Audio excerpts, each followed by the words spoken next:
A few days ago, Valve released the beta version of the Steam Link app for Android. This means that you can play your Steam library right on your phone, and it's pretty great.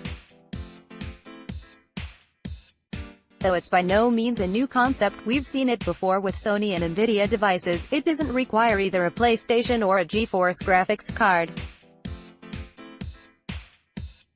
All you need is a Steam library and your phone on the same network plus a controller, and you're good to go.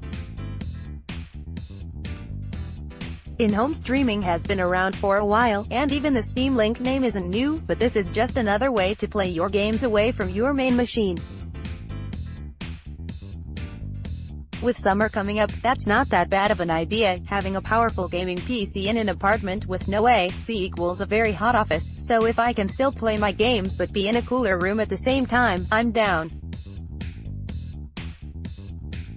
I tested the Steam Link Android app in a variety of configurations with my Steam and Shield controllers, using both Windows and Linux, Ubuntu, as the host operating systems.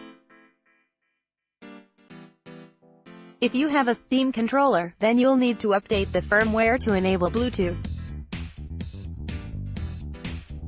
Activate Big Picture and a prompt should appear. Just plug in the controller and let it do its thing. Once it's finished, connect it to your phone or other Android device and open the app. In theory, Steam Link should find your computer, so long as it's on the same network and the Steam program is running. This is true for both Windows and Linux. However, on almost every phone I tried, excluding the Mate 10 Pro, the app couldn't find my PC, so I had to enter my local IP address instead. Once everything is linked up, you're ready to go. For ease of use, I recommend starting the game on your host machine, because Steam Link acts like a remote desktop viewer unless you're in Big Picture. The physical Steam Link could do this too.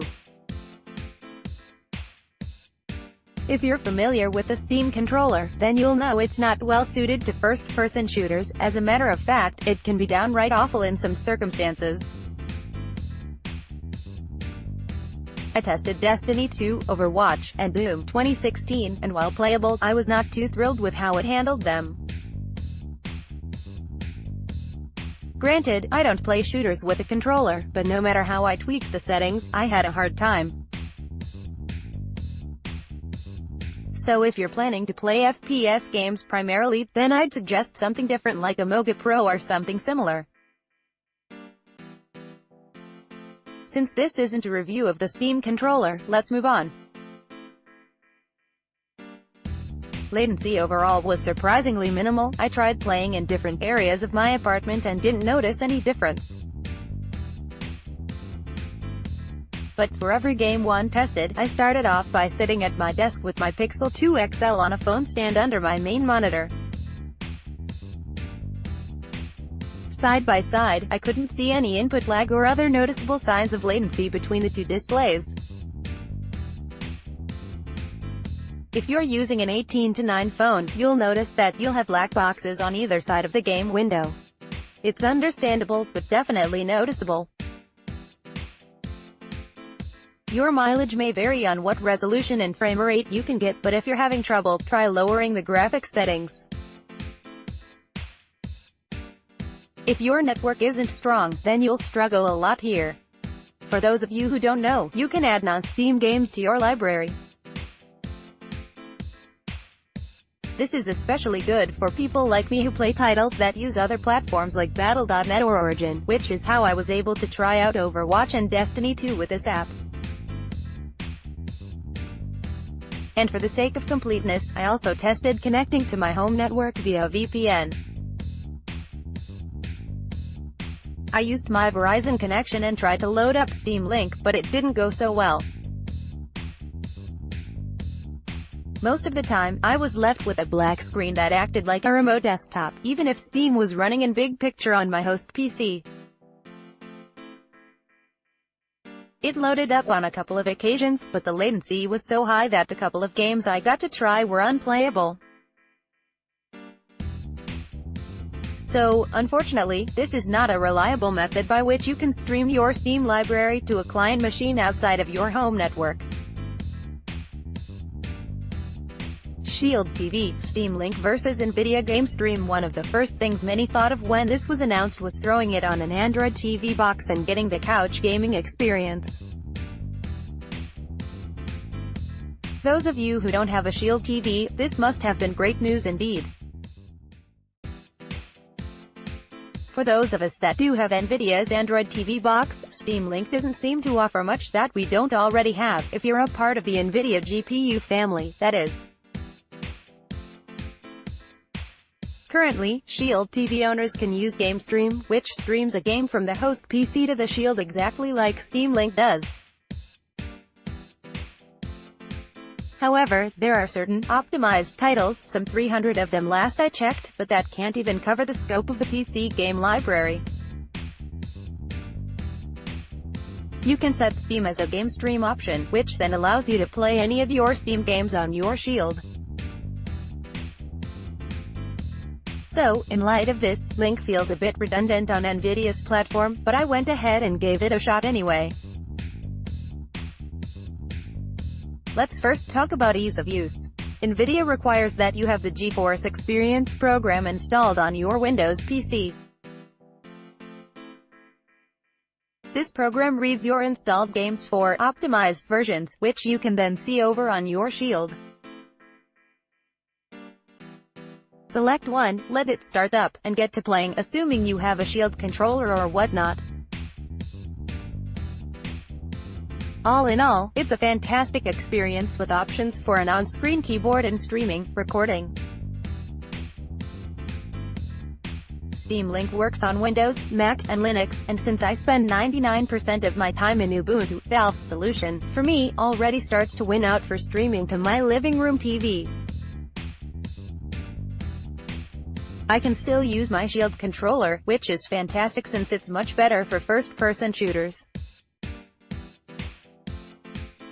However, Link does have stability issues and some games don't want to recognize the controller and switch control schemes. For example, Destiny 2 works amazingly on GameStream, but it was a poor experience on Steam Link since the game still thought I was using a keyboard and mouse. As far as latency goes, Link and GameStream appear indistinguishable.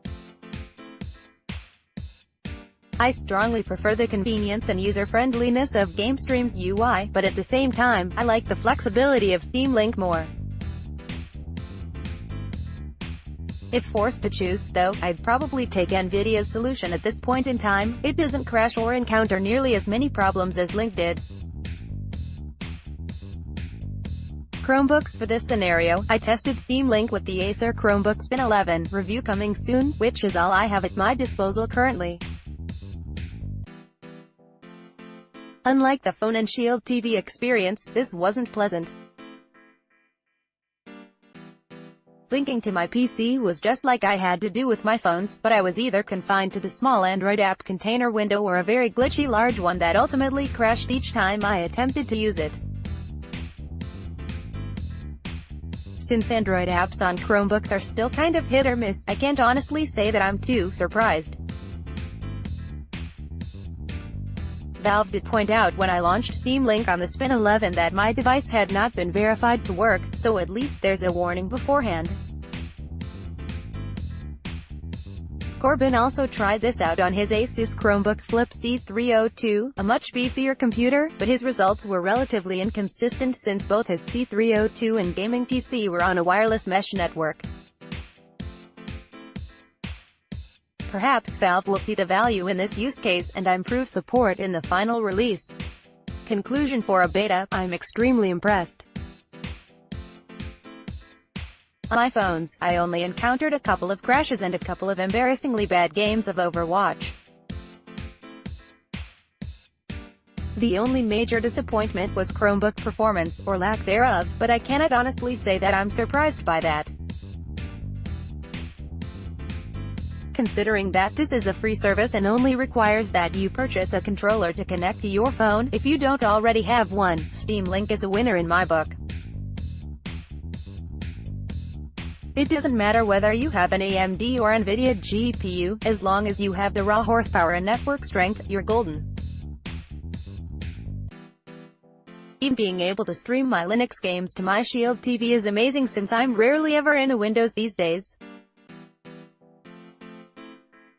I'd like to see Valve improve the PC discovery, since it's highly recommended that the host be on a wired connection. I don't mind having to input my local IP address in the app, but it's still somewhat inconvenient when it supposedly searches for machines running Steam on the network. I also had trouble with updating the firmware on my Steam controller to allow for Bluetooth pairing, since the prompt never showed up and I had to go into the settings to find the option to manually update, but that's more of a desktop client issue than a mobile app one. Ideally, though, I think taking advantage of the Chromebook possibilities would be hugely beneficial. And as much as I'd like to see this work outside of my home network, I understand the severe limitations in place. While services like GeForce Now are great, they have the backing of massive servers and bandwidth. It's safe to say that all but a very select few consumers have that kind of resources available to them, thus why the concept of GeForce Now and others like it is so appealing. But if any one company out there could make it work, it's Valve. If you already have the setup for Steam Link, then I definitely recommend trying this out.